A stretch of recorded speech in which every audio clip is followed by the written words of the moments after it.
Hello friends, welcome back my channel. Video को like, channel को subscribe करें। जब भी मेरी न्यू अपडेट आए सबसे पहले नोटिफिकेशन आपके पास पहुंचे। आज मैं बात करने वाला हूं कैलेंडर पर कि मैं कुछ क्वेश्चन कैलेंडर के लेकर आया हूं कि फर्स्ट टाइप में देखेंगे कि 1 जनवरी 2010 को कौन सा दिन था। तो मैं 10 में से 1 माइनस करूँगा और 9 को 4 से डिवाइड करूँगा तो 2 बचेगा और 1 लिखेंगे ये वाला। टोटल होंगे 12, 7 से करूँगा डिवाइड 5। अब हमको पता है कि 2010 का शताब्दी का अंतिम दिन रविवार होता है, क्या का रविवार। और फिर 5 दिन जोड़ेंगे रविवार में, शुक्रवार इसका आंसर हो जाएगा। और ये क्वेश्चन है 13 अप्रैल 1919 को कौन सा दिन था। तो हम करेंगे 19 में से 1 करूँगा कम, 18 करूँगा 4 से भाग तो 4 बचेगा, 2 शेषफल बचेगा। शेषफल तो हम लिखेंगे नहीं। फिर जनवरी के 3 दिन लूँगा क्योंकि 7 चौक 28, 31 की होती है जनवरी। फरवरी होगी 28 की है, 0 आएगा। और इसका शेषफल मार्च का 31 का मान होता है, इसमें 3 शेषफल आएगा। और 13 दिन लूँगा अप्रैल के, 7 से कर दूँगा डिवाइड 13 को, 6 बचेगा शेषफल डायरेक्ट। और टोटल करके 7 से कर दूँगा भाग, 34 में 7, 34 आ जाएंगे टोटल और 7 से करेंगे भाग तो 6 शेषफल बचेगा। अब हमें पता है 1900 की शताब्दी का अंतिम दिन जो है सोमवार है। सोमवार में 2 जोड़ दूँगा 6 दिन, रविवार हो जाएगा इसका आंसर। इसी प्रकार में क्वेश्चन लिखा हूँ 4 जनवरी 1994 को कौन सा दिन था। तो 94 में से 1 दिन कम करूँगा और 93 को ही 4 से करूँगा भाग तो 23 लीप वर्ष आ जाएंगे इसमें। और जनवरी की अंतिम दिन लूँगा 3 क्योंकि 31 की जनवरी की होती है। 7 चौक 28, 3 दिन शेष बचेंगे क्योंकि ये लीप वर्ष नहीं है, सामान्य वर्ष है। फरवरी हो जाएगी 0 क्योंकि 28 की होती है, 7 चौक 28 पूरा कट जाएगा। मार्च 31 का होता है, 3 दिन ले जाएंगे इसी प्रकार। और अप्रैल 30 का होता है, 2 दिन ले जाएंगे। और मई के लूँगा 4 दिन क्योंकि 7 से छोटा है इसलिए 7 से भाग नहीं जाएगा। इसे टोटल कर इसे सब काटूँगा। कैसे काटेंगे आप काटना काउंट कर तो 2 शेषफल आएगा। 2 शेषफल देखो मैं काट के बताता हूँ। 4 और 3 7 कट गया, 3 और 2 हो गया 5, 5 ये हो गया और 7 ये हो गया 21। 2 इसमें से बचेगा और 3 और 5 7, ये पूरा कट जाएगा। अब इस पे देखते हैं 7 से इसको करेंगे डिवाइड तो 7 ही का ना 7 ऐसा बचा। तो 23, 7 दिया 21, ये है 23 है। 2 बचेगा शेषफल। अब शेषफल 2 बचेगा तो जो हमें पता है कि अंतिम शताब्दी का क्या है अंतिम दिन। ये देखो ये है अंतिम दिन यहाँ पर कि 1900 की बात की गई है। 1900 में सोमवार है। और मैं तुमको बता दूँ इस ट्रिक को लिख लो, शताब्दी का आखिरी दिन या अंतिम दिन। 2000 को रविवार होता है, 1900 को सोमवार होता है, 18 को बुधवार, 17 को शुक्रवार, 1600 को फिर रविवार हो जाएगा, 1500 को सोमवार, 1400 को बुधवार, 1300 को शुक्रवार। यही सीरीज चलती रहती है। तो मैं करूँगा सोमवार में प्लस के 2 करूँगा क्योंकि 2 शेषफल बचेगा, बुधवार इसका आंसर हो जाएगा। इसी प्रकार में 1 जनवरी 2006 को कौन सा दिन था। तो 1 कम करूँगा, 1 लीप वर्ष आ जाएगा, 4 से डिवाइड कर 1 आ जाएगा। ये 7 दिन हो गया 0। तुम बताया दोबारा को क्या होता है, रविवार होता है, अभी मैंने दिखाया है यहाँ। तो रविवार इसका आंसर हो जाएगा। सेकंड टाइम देंगे जब डेट सेम हो, वर्ष का अंतर पूछे तो उस केस में क्या करूँगा मैं। 1 जनवरी 2006 को रविवार था तो 1 जनवरी 2010 को कौन सा दिन होगा। अब ट्रिक है इसकी कुल वर्ष प्लस के लीप वर्ष। कुल वर्ष इसमें से इसको माइनस कर देंगे, जैसे मैंने कर दिया तो 4 आ जाएंगे कुल वर्ष। और इसको 4 को 4 से करूँगा भाग, 1 लीप वर्ष आ जाएगा। यानी मुझको पता है 2010 के और 6 के बीच में 2008 ही 1 लीप वर्ष है, तो इसलिए 1 यहाँ आ जाएगा। दोनों हो जाएंगे काउंट 5। और ये 2000 की बात हो रही है तो अंतिम दिन क्या है, रविवार, ये हो गया 5। तो शताब्दी का अंतिम दिन है 2000 वाली ईस्वी में क्या है, रविवार। ये देखिएगा रविवार, ये रविवार है तो रविवार में जोड़ देंगे 5 तो ये हो जाएगा शुक्रवार। फिर देखिएगा 10 सितंबर 1994 को सोमवार था, तो 10 सितंबर 2010 को कौन सा दिन होगा? तो कुल वर्ष 2010 में इसको माइनस करेंगे 26 और 4 कर देंगे लीप वर्ष के लिए, इससे डिवाइड, तो 6 आ जाएगा। तो 26 में प्लस के 6 जोड़ेंगे तो 32 आ जाएगा। 7 से कर देंगे डिवाइड, 4 से इस पर बचेगा, क्योंकि ये बात हो रही है सोमवार है, सोमवार में जोड़ देंगे 4, शुक्रवार इसका हो जाएगा आंसर। 12 अक्टूबर 1997 को शनिवार था, तो 12 अक्टूबर 2008 को कौन सा दिन होगा? तो मुझे पता है कि 2008 में से 1997 2008 घटाएंगे तो 11 बचेगा। दोनों को इसमें से इसको घटाएंगे तो 11 वर्ष बचेंगे। लीप वर्ष 3 बचेंगे, 2000 वाला, 2004 का और 8 का। वह कैसे बचेंगे उसमें बात करता हूँ मैं, क्योंकि इसमें 2008 की फरवरी शामिल है, फरवरी की भी गणना की गई है, इसलिए 3 लीप वर्ष लिए जाएंगे। होती जनवरी की बात तो इसमें 2 ही लीप वर्ष लिए जाते हैं। मैंने इसमें लिख दिया है फरवरी के महीने की भी गणना की गई है, इसमें गणना की गई है। तो 11 वर्ष ये होगा, 3 लीप वर्ष 14 को 7 से करना डिवाइड। तो इसमें जो शनिवार था शनिवार रह जाएगा, इनमें कोई शेषफल नहीं बच रहा है, इसलिए 15 जनवरी 1993 को सोमवार था, तो 15 जनवरी 2004 को कौन सा दिन होगा? तो कुल इसमें से इसको माइनस कर देंगे, 11 लीप वर्ष आ जाएंगे, 11 वर्ष आ जाएंगे और 2 लीप वर्ष आ जाएंगे, 1996 का 2000 का। लेकिन 2004 की इसमें गणना नहीं की गई, क्योंकि इसमें फरवरी शामिल नहीं है, जनवरी से ही लिया गया है, जनवरी से पहले 15 जनवरी तक का, तो इसलिए फरवरी नहीं है। तो मैंने लिख दिया है 2004 में फरवरी की गणना नहीं की गई, इसलिए 2004 को लीप वर्ष में शामिल नहीं करेंगे। तो 11 और 2 13 को कटेंगे 7 से भाग 6 से इस पर बचेगा। अब मुझे पता है कि सोमवार में 6 जोड़ने हैं, रविवार हो जाएगा आंसर। इसी प्रकार ये है 15 जनवरी 2000 को रविवार था, तो 15 जनवरी 2003 को कौन सा दिन होगा?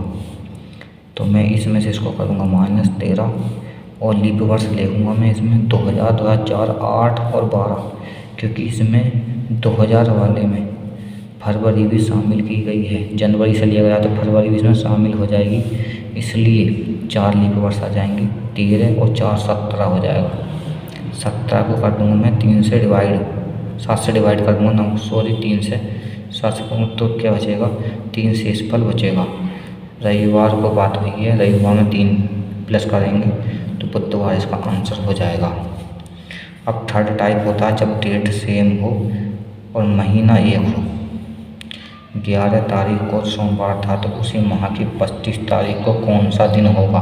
तो इस 25 में से इसको 11 को माइनस करूँगा तो 14 बचेगा और 7 से कर दूँगा डिवाइड तो 2 बचेगा। और दूसरा तरीका ये है कि 7 को पहले इस तरीके को बताता हूँ, इसमें कोई भी शेषफल नहीं बचा है, क्योंकि 7 14 पूरे 7 से पूरा कट गया है, इसलिए यहाँ पर सोमवार ही होगा इसका आंसर। और दूसरा तरीका ये है सेकंड टाइप, इसमें कि 11 तारीख को सोमवार है तो 7 दिन और जोड़ेंगे तो 18 तारीख को भी सोमवार होगा, और 18 में 7 जोड़ूंगा तो 25 बैठेगा, 25 तारीख को भी सोमवार ही होगा। हम इस तरीके से भी इसको सोल्व कर सकते हैं 7 दिन जोड़कर। किसी माह, अगला क्वेश्चन लेते हैं, किसी माह की 6 तारीख को सोमवार था, तो उस माह की 24 तारीख को कौन सा दिन होगा? तो 24 में से इसको माइनस करेंगे 18, 7 से कर देंगे डिवाइड, 4 शेषफल बचेगा। तो सोमवार में, क्योंकि अगला पूछ रहा है 24 तारीख का, सोमवार में 4 कर देंगे प्लस शुक्रवार इसका आंसर हो जाएगा। अगला क्वेश्चन देंगे हम यहाँ पर,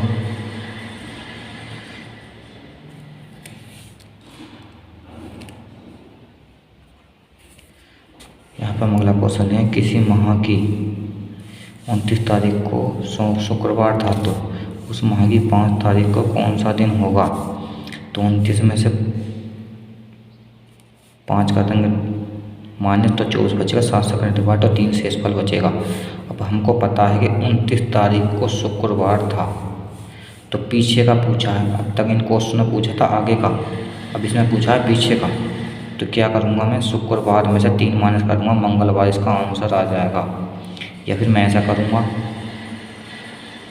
29 में से 7 घटाऊँगा तो 22 तारीख को शुक्रवार, फिर 15 को शुक्रवार, फिर 8 को शुक्रवार, फिर 1 तारीख को भी क्या बैठेगा, शुक्रवार बैठेगा, और फिर 4 दिन जोड़ दूँगा 1 तारीख में, तो मंगलवार इसका आंसर हो जाएगा।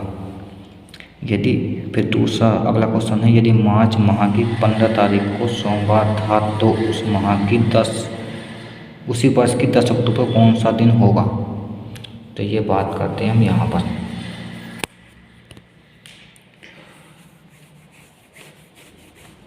क्योंकि इसमें बात की गई है, मैं तुमको बता दूं नीचे, इसमें बात की गई है 15, क्योंकि मार्च माह की बात की गई, तो इसमें 15 तारीख ली गई है और 31 का होता है मार्च। तो इसमें मैं क्या काम करूँगा, 16 दिन बचेंगे, 31 में से 15 करेंगे तो 16 दिन बचेंगे, और वो 16 को क्या करूँगा मैं, 2 से करूँगा डिवाइड, तो 2 शेषफल बचेगा। अप्रैल में 2 दिन बचेंगे, क्योंकि 30 का होता है मार्च, और क्योंकि अप्रैल हो गया, फिर मई होती है 31 के 3 बचेंगे, और जून भी 30 का होता है 31, जुलाई और अगस्त दोनों 31 के होते हैं, 3 शेषफल बचेगा उनमें, 3 में। सितंबर में 30 का होता है, और नवंबर की बात की गई है इसमें 10 अक्टूबर की, तो इसलिए 10 दिन आ रहे हैं, 7 से करेंगे डिवाइड, 3 शेषफल बचेगा, वो ले लिया है हमने। इनको काट के या तो 7 से डिवाइड कर दो, और नहीं तो यहीं काट दो, इसका 6 शेषफल बचेगा, सोमवार में 6 जोड़ दो, रविवार का आंसर। क्योंकि 15 मार्च को इन्होंने सोमवार दे रखा है, तो सोमवार में 6 जोड़ेंगे, रविवार इसका आंसर हो जाएगा। देखो अगला क्वेश्चन है, किसी निम्न में से कौन सा शताब्दी का अंतिम दिन हो सकता है। तो मैंने शुरू में ही बताया था, शताब्दी का अंतिम दिन रविवार, सोमवार और बुध और शुक्र होता है। मैं आपको बता दें अंतिम दिन, मैं आपको बताता हूँ अंतिम दिन रविवार, सोमवार, बुध और शुक्रवार होता है। फिर यही सर्कल रिवाइज हो जाता है दोबारा। तो मुझे पता है कि मंगलवार नहीं हो सकता, बृहस्पतिवार नहीं हो सकता, शनिवार नहीं हो सकता, इसलिए सोमवार है, तो आंसर हो गया। निम्न में से कौन सा किसी शताब्दी का प्रथम दिन नहीं हो सकता। तो मुझे पता है प्रथम दिन कौन कौन से होते हैं, मुझे पहला वो तो पता होना चाहिए। सोमवार होता है पहले तो, क्योंकि अंतिम दिन में भी सोमवार होता है, प्रथम दिन में भी सोमवार होता है। और मंगल होता है, उसमें मंगल नहीं था, उसमें बृहस्पति नहीं था, बृहस्पतिवार होता है, उसमें शनि नहीं था अंतिम शताब्दी में, तो है शनिवार भी है। तो मुझे पता है कि प्रथम दिन नहीं हो सकता। तो देखो सैटरडे हो सकता है, ट्यूसडे भी हो सकता है, थर्सडे हो सकता है, संडे नहीं हो सकता, इसलिए संडे इसका आंसर हो गया। मैं बात करता हूँ यहाँ पर, किसी शताब्दी का अंतिम दिन निम्न में से कौन सा हो सकता है। तो देखो अंतिम दिन की बात हुई है, किसी शताब्दी का अंतिम दिन निम्न में से कौन सा नहीं हो सकता, एक कौन सा नहीं हो सकते की बात हुई है यहाँ पर। तो मैं देखता हूँ कि अंतिम दिन नहीं हो सकता। तो देखो मंगल में प्रथम माता मंगल, बृहस्पति और शनि, ये तीनों क्या हो सकते हैं, ये प्रथम में आते हैं, शताब्दी के प्रथम दिनों में। बात हुई अंतिम में, तो अंतिम में ये प्रथम में आते हैं, तो अंतिम में नहीं हो सकते। तो पहला, दूसरा और तीसरा नहीं हो सकते, इसलिए यही इसका आंसर है। मैंने आपको टेबल दिखाई है, टेबल में आप चेक कर लेंगे, आपको ठीक समझ में आ जाएगा। यदि आज रविवार है तो आगामी कल से 3 दिन बाद कौन सा दिन होगा। तो देखो आज है और आगामी दिन कल लेंगे, तो रविवार 1 जोड़ेंगे तो सोमवार आएगा, सोमवार में 3 जोड़ेंगे, बृहस्पतिवार इसका आंसर हो जाएगा।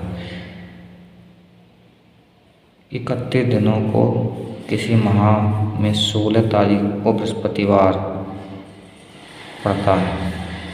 मैं दोबारा रिवाइज कर देता हूँ, 31 दिनों के किसी माह में 16 तारीख को बृहस्पतिवार पड़ता है। उसी महीने का आखिरी दिन कौन सा होगा। उस महीने का आखिरी दिन पूछें तो पता है कि 16 तारीख को बृहस्पतिवार पड़ता है, तो 1 तारीख को बुधवार होगा, कैसे होगा, 16 में से हम 7 करेंगे तो 9 तारीख को हमारा क्या होगा, बृहस्पतिवार होगा। 9 में से हम माइनस करेंगे 7 तो 2 तारीख को हमारा होगा बृहस्पतिवार, तो 1 तारीख को हो जाएगा बुधवार। तो 1 तारीख को बुधवार होगा, 8 को बुधवार होगा, 15 को बुधवार होगा, 22 को बुधवार होगा, 29 को बुधवार होगा, है ना।